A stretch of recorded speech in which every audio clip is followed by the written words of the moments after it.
Vanuatu is beginning to return to some sense of normality 5 days on from the deadly quake that struck the island nation. Power and telecommunications are being restored and the island's airport is now back up and running, with stranded Kiwi tourists finally able to return home for Christmas.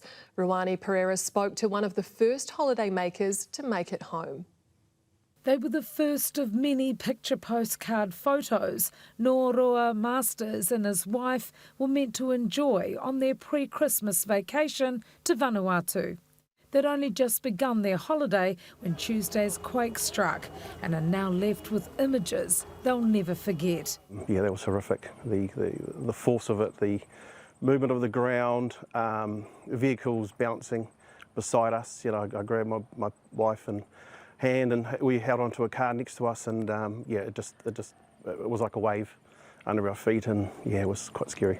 Noroa says the panic was real. It was a 4 hour of unsureness as we ran up the highest part of Vanuatu to get away from tsunami potentially. The death toll from the 7.3 magnitude quake is 12. The devastation is yeah, horrific over there, and you know, we're so close to some of those buildings that actually collapsed, so you know, we're really grateful that we got home. But the rumbles continue, with a large aftershock felt this morning at 4:30 New Zealand time. But it was just obviously scary, I'll be honest. It was still like, oh no, not again. It was a 6.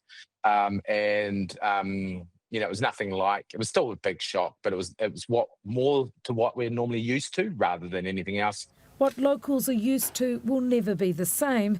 A closer look at the damage done to Port Vila's CBD buildings still needs to happen. And because of the way that buildings are set out in Port Vila, we don't have a lot of high rises. Like the maximum is generally around four stories, but they're very close together. And so I think what we might find is that if you want to take one building down, another one's going to go. And that could mean further problems for any rebuild. We think that we're going to need 32,000 square metres of office space, and we've only got available 3,500 square metres. So where's everyone going to go? Luckily, the airport has had little damage to its building and runway, with 5 international flights expected to touch down again today. When seasonal workers can come home, we've got 200 people coming in on a Qantas flight today in Virgin.